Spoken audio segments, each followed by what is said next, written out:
Hey everybody, I'm Charles Morgan from Comic Week, and I'm at Alpha Comics with Brianna Beebe. Hi. We have your new comics for this week. This is November 13th, 2019. We had a little bit of a slushy day today. Yeah.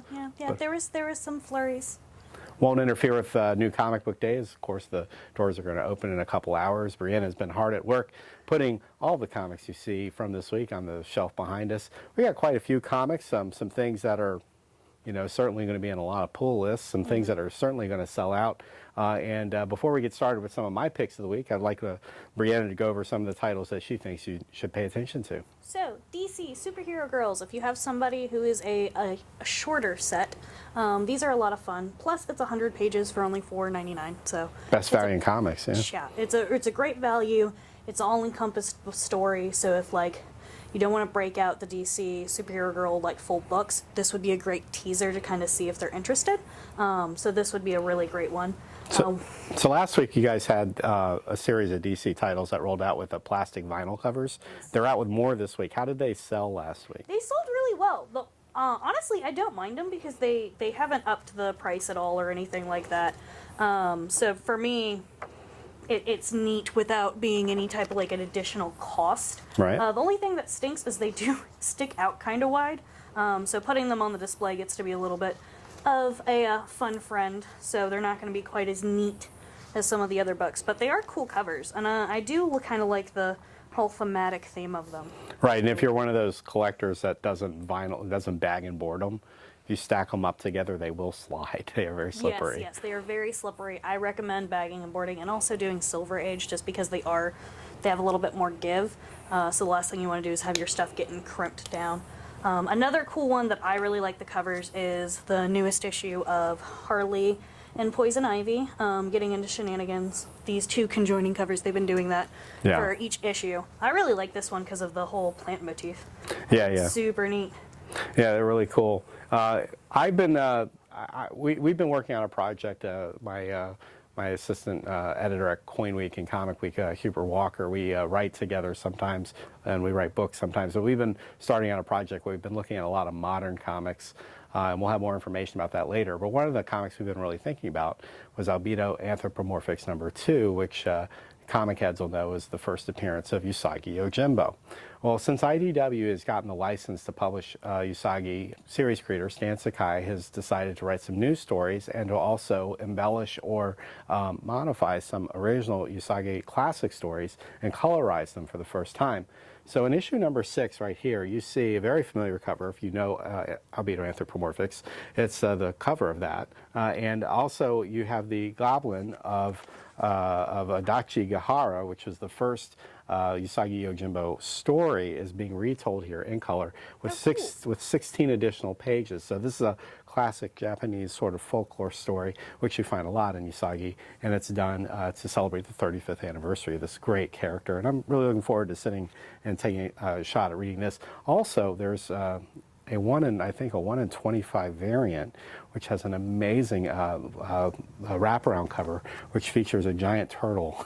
Yeah, it looks amazing. So we didn't quite get the quantity that was required for that one, but it does look really great. Speaking of amazing covers, the Wonder Woman variant I love. She looks so cute, and it just feels very, very vintage to me in a way that it kind of has that vibe with her, with the skirt and everything like that, which I always like when they kind of give a little bit extra camp to Wonder Woman, because she's awesome and she can kick butt, but having every once in a while she kind of go back to the golden age type stuff is really neat. Yeah, she's a very cool character. Oh, yeah. I've been reading, I like Jeff Lemire's work. He has 2 titles out this week you might be interested in. One is Black Hammer Justice League. This is his collab with DC Comics and Dark Horse. Of course, you have Mr. Mixelplick, who has created all sorts of shenanigans for the Black Hammer characters and the Justice League characters. So we're getting closer to that resolution. We get to see how they defeat him and return to their planes of existence that they belong in. So this has multiple variant covers, which you may be interested in. Also, there is Gideon Falls which usually has 2 covers. This is the first cover, the B cover, I think, is probably the one I'm going to get. It's got the red barn on it. Oh, it looks cool. This is a mind-bending psychological thriller, multi-dimensional. Of course, the characters have gone through the Pentaculus, and now we get to see if we get any closer to understanding what the heck is going on. Really great dark horror story that is very good in floppy form, but if I had one preferred method of reading it, it would definitely be in the trade, because you get to see it all together. It makes a lot more sense. So those are the 2 titles that I'm definitely reading as soon as I get home. Lady Mechanica. Her cover is awesome. Also, Lady Mechanica is just a cool series. It's a good mixing of kind of demonology and mystery. Right. Which is kind of sounds like a really weird combination, but it's also a very aesthetically pleasing book because everything has very much its own vibe. So if you're kind of into like a steampunk aesthetic, it can be really a cool one to look into. So if my Audi broke down, would it be a good idea for me to take it to Lady Mechanica for repair? Or probably not. Another title is a replica title. Speaking of horrible jokes. This is The Tomb of Dracula, and this is a $3.99 title, but you get to see the original art, the original ads. This is a great way of getting some of these classic Silver and Bronze Age titles and getting to read them. Of course, this has Dracula, and that's Blade, right, on the cover, so you get to see that. And you may be interested in this title if you're a big Superman fan. Superman number 17 is the debut, origin, first appearance of the new Krypton. So what implications will that have for the story? Yeah, so it could be a lot of really cool things. I'm going to be showcasing Unbeatable Squirrel Girl. This is supposed to be, as of now, the last issue. It's going to be issue number 50. This is the variant cover. I think it's just really pretty. But yeah, such a very fun and nutty character. She's probably going to pop up in periodically and stuff like Marvel Rising and things like that. But for as of right now, her main standalone's going to be ending for the time being. They should do a Spider-Ham Squirrel Girl kind of series. That'd be so much fun. Right. They would have so many shenanigans. Also, I would be remiss if I did not mention this title. Alex is super duper interested in it. It's actually a art book that is heavily inspired by D&D. So it's not necessarily something that's applicable in your campaigns, but the art is really cool inspiration for stuff if you're making like your own one-shot or something like that, kind of to give you a spiraling off point for like a homebrew campaign, which is really cool. Yeah, when I was in high school and college playing D&D, I don't think anybody who was into that didn't love getting the monster manual. And this reminds me of like that, but like super cool. Yeah, and it's an artist rendition, so there's a lot of cool different ways they kind of interpret different characters. Alex was mentioning specifically the Lich was really cool looking. So we're burying the lead. What's the big comic for this week? X-Men number 2. We have so many. This cover's cool. Yeah, so of course, if you look at the sales totals for the Powers of X and House of X from the beginning of the series, they were selling by 120, 130,000 copies. And then by the time you get to the end, it was up to about 250, 260,000 copies. And almost every single issue went to multiple printings. You're still getting like second, third, fourth, fifth printings of these titles every week from Diamond. So this is something with a lot of long legs. That Hickman has successfully, I think, rebooted the X-Men franchise, and there's no telling what's going to happen to it. Yeah, and what they're going to end up doing, I know, with a bunch of the number ones of like Excalibur, New Mutants, all of that, all the number ones are going to be in their own separate graphic novel.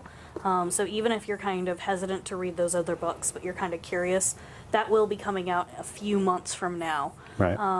Because I have a lot of people that are like, I want the number ones, but I don't know if I want to go on to 2 and etc. simply because Hickman's not on the series. Right. But it's a big thing right now. A lot of people want to read X-Men. I will probably wait until it's like calmed down a little bit and I don't have to like fight somebody for a copy. But yeah, we're only probably like 6 or 12 months away from starting to debate who should be acting in the new X-Men MCU movies. Truth. That is very true. So let's go over a few of this week's number ones. Beyond what we've already talked about, there are a lot of new titles coming out that you might want to give a shot, and we'll go through these one by one. So we have Tales from the Dark Multiverse. This is The Blackest Night. Okay. So this is a beautiful art trim cover for Ruby #2. This is drawn by Mirka Andolfo, and she's one of my favorite artists. So she also has another title out this week we'll get to. So there's that. And the first Ruby sold pretty well, didn't Yeah, it? it sold pretty well, and also people that are fans have really enjoyed the series, so it's not just, oh, here's the thing that you can buy. Like, I haven't heard anybody coming in being like, oh, well, blah, blah, blah, blah, blah. I haven't heard anything negative, which is always really cool when that happens. Yeah, the DC Rooster Teeth collab seems to be going pretty well so far. So then here's Punisher, Soviet style. You know, in Russia, Punisher is even more violent. I like how this title opens up with an homage to Nick Cave's Murder Ballads.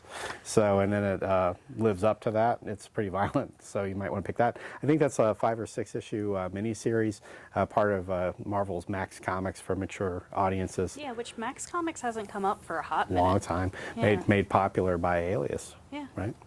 Then Morbius, the Living Vampire.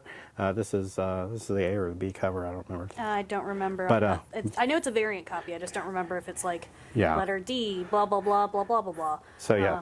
So Legacy numbers is the 42nd issue. Morbius, but #1 in the new series. Back to Mirka. This is from Ablaze Comics. This is Mirka Andolfo's actual first published story, which is published in her native Italy. So this has been localized for the American audience. Has multiple covers, including these, which I think I have dibs on, but I'm not sure. but these are be pretty neat. One of the interesting things about it, like having experience on Natural, is that comic seems so like big and larger than life, and the paneling and on Sacred, it definitely seems like more comic booky. So she's come a long way in her art. It's also one of those things that it might just be an early.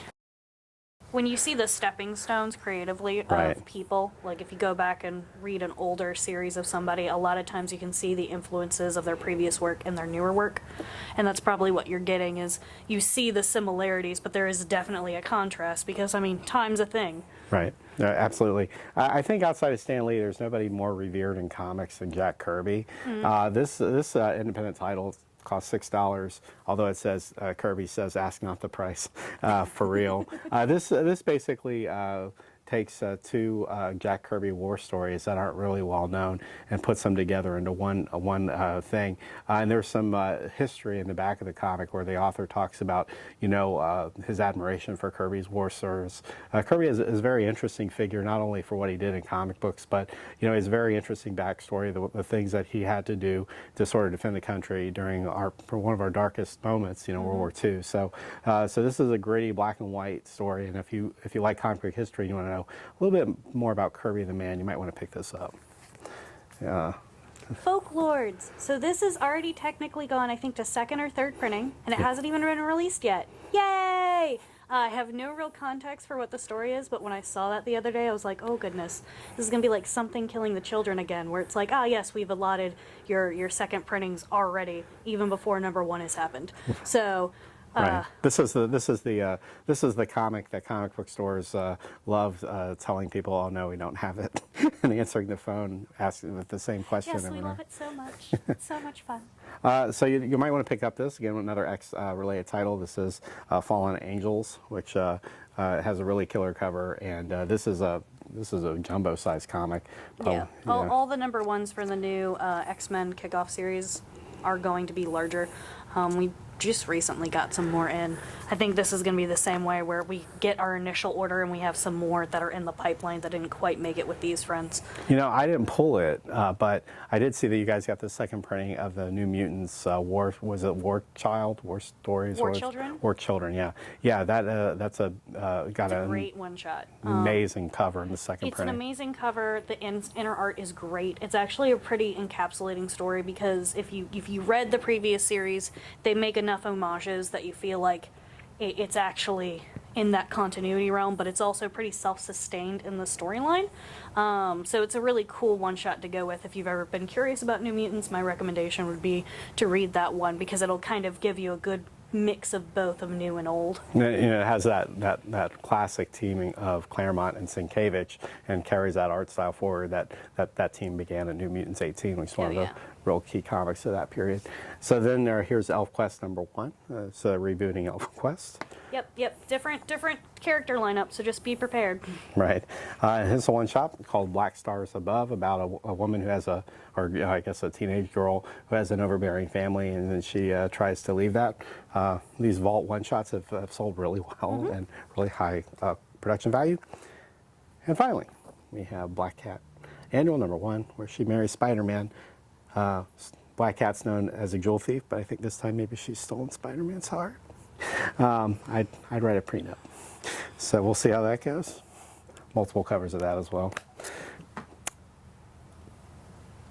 And that does it for this week. We will be back next week. And like I said, if you're in the Richmond area, definitely stop by Alpha Comics. Buy them out of all the hit titles and the lesser known titles. They appreciate it.